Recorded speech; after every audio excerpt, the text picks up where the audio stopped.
வணக்கம். இன்னைக்கு நாம ஒரு நாவல பத்தி பார்க்க போறோம். அது ஒரு இசைக்கருவியோட அழகான, ஆனா அதே நேரம் மனச பிழிற உலகத்தையும், அந்த இசைய உருவாக்குற கலைஞர்களோட வாழ்க்கையும் ரொம்ப ஆழமா பேசுது. வாங்க, அந்த உலகத்துக்குள்ள ஒரு பயணம் போயிட்டு வரலாம். முதல்லயே இந்த மேற்கோள பாருங்க. இந்த நாவலோட ஆன்மாவே இந்த ஒரு வரி சொல்லிருது இல்லையா? இது வெறும் கதை இல்லைங்க. கலைய ரசிக்கிற நாம அந்த கலைஞனை மதிக்கிறோமான்னு நம்ம மனசாட்சியே உழுக்கிற ஒரு குரல் இது.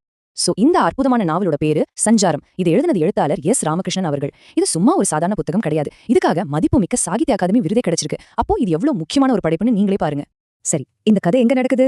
நம்ம தமிழ்நாட்டுல கரிசல் பூமின்னு சொல்வாங்க இல்லையா? கோவில்பட்டி, அது பக்கத்துல இருக்கிற கிராமங்கள். அந்த கருப்பு மண் நிலத்துல வாழ்ந்த நாதஸ்வர கலைஞர்களை பத்தி தான் அந்த முழு நாவலும் பேசுது. அந்த மண்ணோட வாசனையையும் அந்த மக்களோட வாழ்க்கையையும் அப்படியே நம்ம கண்முன்னாடி கொண்டு வந்து நிறுத்திடுறார் ஆசிரியர். இந்த கதையோட ஹீரோவே இந்த நாதஸ்வரம் தான் சொல்லலாம். நம்ம ஊர்ல ஒரு கல்யாணம், காதுகுத்து, கோவில் திருவிழா எதுவா இருந்தாலும் முதல்ல நம்ம காதுல கேட்கிற சத்தம் என்ன? நாதஸ்வரம் தானே. அதனாலதான் இத மங்கள இசைன்னு சொல்றோம். எந்த ஒரு நல்ல காரியமும் இந்த இசை இல்லாம முழுமையடையாது. ஓகே, இப்போதான் நம்ம விஷயத்துக்கே வரும். இவ்வளவு மங்களகரமான இசைய வாசிக்கிறாங்களே, அந்த கலைஞர்களோட வாழ்க்கை எப்படி இருந்திருக்கும்னு நினைக்கிறீங்க? சந்தோஷமா? இல்ல, அங்கதான் ஒரு பெரிய முரண்பாடு இருக்கு. அந்த முரண்பாடு என்னங்கிறது தான் இப்ப பார்க்க போறோம். இங்க பாருங்க, ஒரு பக்கம் கலை, இன்னொரு பக்கம் கலைஞன். அந்த கலை எவ்வளவு மங்களகரமா, எவ்வளவு கொண்டாட்டமா பார்க்கப்படுது. ஆனா அந்த கலையை உருவாக்குற கலைஞனோட வாழ்க்கை, அதுல இருக்கிறது வறுமை, சமூக புறக்கணிப்பு, அதுக்கும் மேல சாதிய ஒடுக்குமுறைன்னு கொடூரமான நிஜங்கள். என்ன ஒரு பெரிய முரண்பாடு பாருங்க. இந்த நாவல் முழுக்க இந்த வழியை தான் ரொம்ப அழுத்தமா பதிவு செஞ்சிருக்காங்க. சரி, இப்படி ஒரு முரண்பாடு இருக்குன்னு சொல்றது சுலபம். ஆனா அத படிக்கிற நமக்கு ஒரு வழியா, ஒரு உணர்வா எப்படி மாத்துறார் ஆசிரியர்? அதுதான் அவரோட எழுத்தோட மேஜிக். அது எப்படி நடக்குதுன்னு பார்க்கலாம் வாங்க. அதுக்கு அவர் பயன்படுத்துற ஆயுதம் அவரோட சக்தி வாய்ந்த கதாபாத்திரங்களும் உணர்வுபூர்வமான எழுத்து நடையும் தான். அவரோட எழுத்துல என்ன ஒரு ஸ்பெஷல்னா, வார்த்தைகளாலே இசைய நம்ம மனசுக்குள்ள ஒலிக்க வைப்பாரு. ஆமாங்க, படிக்கும்போதே அந்த நாதஸ்வர இசை பின்னடியில ஓடிக்கிட்டே இருக்கிற மாதிரி ஒரு உணர்வு வரும்.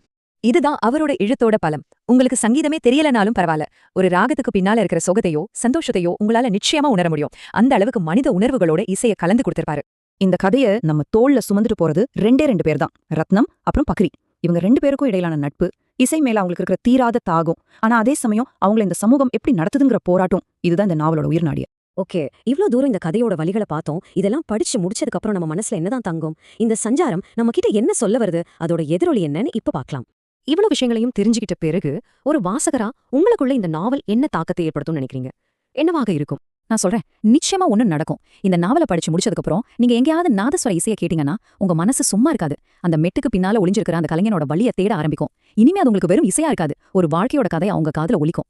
அப்போ மொத்தத்துல இந்த கதை ஏன் இவ்வளவு முக்கியம்னு கேட்டா, இது கலைஞர்களோட வாழ்க்கையை ஒரு டாக்குமெண்ட்ரி மாதிரி காட்டுது. கலையையும் கலைஞனையும் பிரிச்சு பாக்குற நம்ம சமூகத்தை ஒரு கேள்வி கேக்குது. காலப்போக்குல ஒரு கலை எப்படி மதிப்பிழந்து போகுதுன்னு ஆராயுது. முக்கியமா அந்த அழகான இசைக்கு பின்னால இருக்கிற மறக்கப்பட்ட வலிகளுக்கு இது ஒரு குரல் கொடுக்குது. சரி, கடைசியா ஒரே ஒரு கேள்வியோட நான் இதை முடிக்கிறேன். இந்த கேள்வி அந்த நாவலை பத்தினது மட்டும் இல்ல, நம்மள பத்தினது. நம்ம ஒரு கலையை ரசிக்கிறோம், கொண்டாடுறோம். ஆனா அந்த கலையை உருவாக்குன கலைஞனை நம்ம நினைச்சு பாக்குறோமா, இல்ல மறந்துடுறோமா? யோசிச்சு பாருங்க.